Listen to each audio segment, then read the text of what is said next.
All right, so hopefully you were successful in maybe changing something on that design.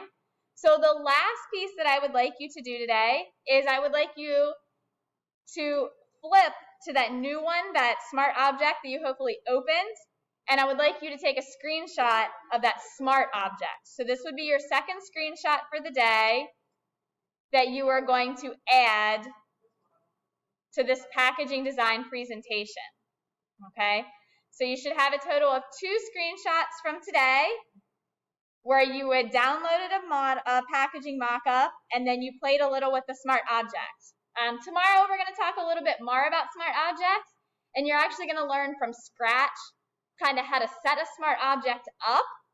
But ultimately, when we do our packaging design, we will be doing our packaging design from a mock-up that already has smart objects in it. So looking at our list, we took care of our Padlet, we downloaded a mock-up, and we talked just a little bit about smart objects, and those were our goals for today.